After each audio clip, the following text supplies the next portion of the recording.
LS గారు కూర్చోండి దయచేసి. అండ్ కెప్టెన్ గాలి గారు మీరు కూడా కూర్చోండి.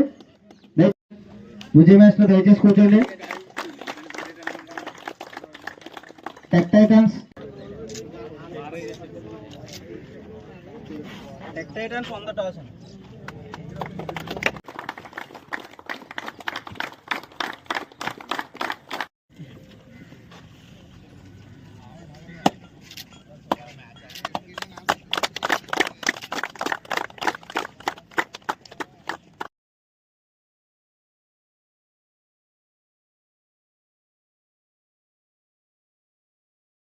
ఇప్పుడు నాకు ఇద్దరు పిల్లలు ఉన్నారు, పాప బాబు ఇద్దరు కూడా.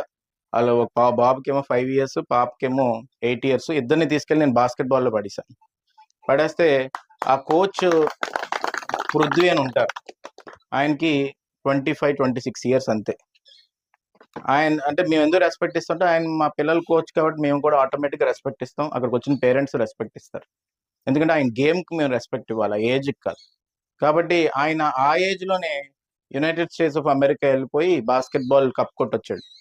నేను అప్రిషియేట్ చేస్తున్నాను. అక్కడికి వెళ్ళాను నేను. ఆ బాస్కెట్బాల్ అకాడమీ ఎక్కడైతే ఉందో ఒక ఫ్లోరే ₹1,00,00,000 పెట్టి కట్టించాడు.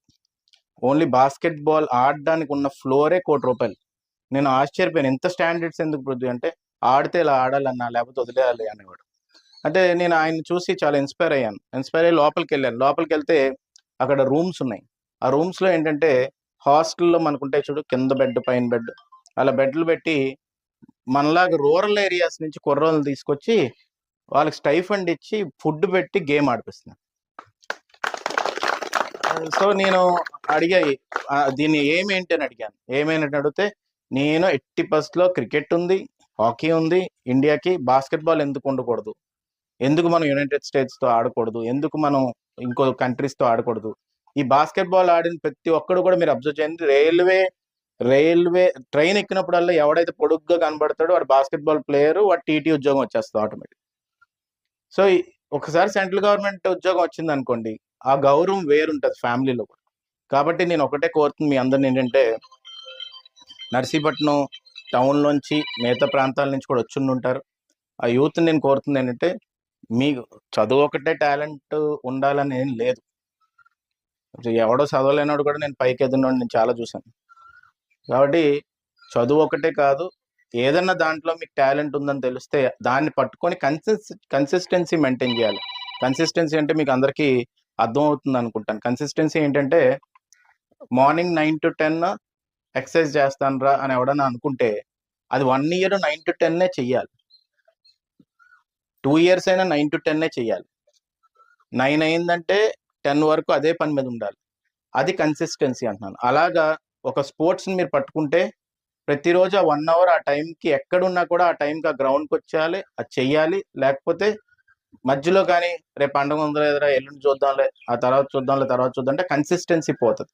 సో నేను నా ఎక్స్పీరియన్స్తో నేను చూసింది ఏంటంటే, బిజినెస్లో అయినా స్టడీస్లో అయినా ఎక్కడైనా కానీ కన్సిస్టెన్సీ మెయింటైన్ చేసిన వాడికి ఎప్పుడు కూడా విజయం సాధిస్తారు. ఎట్టి పరిస్థితుల్లో కూడా కన్సిస్టెన్సీ మెయింటైన్ చేయకపోతే మాత్రం ఎట్టి పరిస్థితుల్లో డౌన్ఫాల్ స్టార్ట్ అవుతుంది. దీంట్లో పెద్ద రాకెట్ సైన్స్, పెద్ద మంత్రం ఏం లేదు. Consistency is very important. So కాబట్టి నేను అందరినీ కోరుతుంది ఏంటంటే, మన నర్సీపట్నం నుంచి కూడా మీరు ముందుకు వచ్చి ఎట్టి పరిస్థితుల్లో కూడా మన స్కేటింగ్ కూడా అప్పుడు అయన్ పాత్ర గారే చేయించారు ఇక్కడ. దాంట్లోంచి ఇప్పుడు చిన్నపిల్లలు మొన్న వచ్చి మెడల్ అది వేయించుకుంటున్నప్పుడు అది నాకు చాలా సంతోషం వేస్తుంటుంది. ఎందుకంటే రిసోర్సెస్ ఉంటే మన వాళ్ళు ఏదైనా చేయగలరు. ఇక్కడ నేను కొంతమంది చూస్తాను ఏజెన్సీల్లో కూడా, అక్కడ వాడికి ఫస్ట్ టైం జావలిన్ త్రో ఇస్తేనే ఎక్కడికో విసురుతుంటాడు. వాడికి 100 meters కానీ 200 meters అసలు ఇంట్లో పనిలాగా అయిపోతుంది. అలాంటి వాళ్ళకి కానీ ట్రైనింగ్ ఇస్తే ఇంకెంత ఫాస్ట్గా ఉంటారనేది ఇంపార్టెంట్. అలాగా మనం వార్డు వైజ్ కానీ పంచాయతీ వైజ్ కానీ మనకి ఎవరికైనా ఇంట్రెస్ట్ ఉన్న కుర్రోళ్ళు అలాంటి వాళ్ళు ఉంటే వాళ్ళందరినీ ఎంకరేజ్ చేయవలసిన అవసరం ఉంది. వాళ్ళకి ఏమైనా సపోర్ట్ కావాలంటే ఎట్టి పరిస్థితుల్లో కూడా మేము కూడా సిద్ధంగా ఉంటాం సపోర్ట్ చేయడానికి అని చెప్పి ఈ సందర్భంగా సవినయంగా మనం చేసుకుంటున్నాను. ఈ మధ్యన మా దగ్గరికి ఒక చెస్ ప్లేయర్ కోసం అని ఒక వాళ్ళ అమ్మగారు తిరుగుతున్నారు. ఆమె ఇంట్రెస్ట్ చూస్తుంటే చాలా అప్రిషియేట్ చేయవలసి వస్తుంది. ఎలాగైనా మా బాబుని తీసుకెళ్ళండి, నర్సీపట్నం పాపని తీసుకెళ్ళి, ఇద్దరిని తీసుకెళ్ళి నర్సీపట్నం పేరు తీసుకురావాలనే ఒక ఆతృత, ప్యాషన్ ఉంది. కొంతమంది పేరెంట్స్లో లేకపోతే ఆ టైం పెడుతుందిరా మీకు అని చెప్పి. కానీ ఆ టాలెంట్ ఉంటే మాత్రం ఎట్టి పరిస్థితుల్లోనే మీరు వదలొద్దండి, అది వదలకుండా ముందుకెళ్ళాలి. మా కజిన్ ఒకడు ఉండేవాడు, మా తాతయ్య గారి పేరు లక్షాపోతుడు అని చెప్పేసి తను లండన్లో కూడా గేమ్స్ ఆడాడు. కానీ తను జాబ్ చేస్తేనే బాగుంటుంది, జాబ్ చేస్తే బాగుంటుంది అని ఫ్యామిలీ చెప్తే జాబ్కి వచ్చాడు. ఇది క్రికెట్ ఆడుంటూ వాడు క్రికెట్ ప్లేయర్ అయ్యేవాడు. సో అలాగా మనకేంటంటే ఎట్టి పరిస్థితుల్లో చాలా మంది, ఇప్పుడు మీ క్రికెట్లో అంబటి రాయుడు ఉన్నారు. ఇప్పుడు అంబటి రాయుడు ఏ పార్టీ అవన్నీ నాకు సంబంధం లేదు, కానీ నేను చాలా చిన్న వయసులో తను కలిశాను. కలిసినప్పుడు వాళ్ళ ఇంటికి వెళ్ళాను. ఇంటికి వెళ్ళి మాట్లాడుతున్నప్పుడు తను చెప్పింది ఏంటంటే 6 years అప్పుడు వాళ్ళ నాన్నగారు తను క్రికెట్ బ్యాట్ ఇచ్చాడు. 6 years అప్పుడు తను నాకు చెప్పింది. 6 years అప్పుడు వాళ్ళ నాన్న క్రికెట్ బ్యాట్ ఇస్తే ప్రతిరోజు కన్సిస్టెన్సీ తన ద్వారా నాకు తెలిసింది. ఏంటది? మార్నింగ్ 5 to 6 నాకు ఇంకే పని లేదు, నా పని ఓన్లీ 5 to 6 క్రికెట్ ఆడడం. తర్వాత నేను ఏదన్నా చేసుకోవచ్చని ఆయనకు ఒక కండిషన్ పెట్టాడు వాళ్ళ డాడీ. అయితే ఈరోజు ఆయన అంటే కొన్ని దురదృష్టాలు అదృష్టాలు అయి తర్వాత విషయం, కానీ సచినే I see myself in Ambati Rayudu అన్నాడంటే అది చిన్న విషయం కాదు.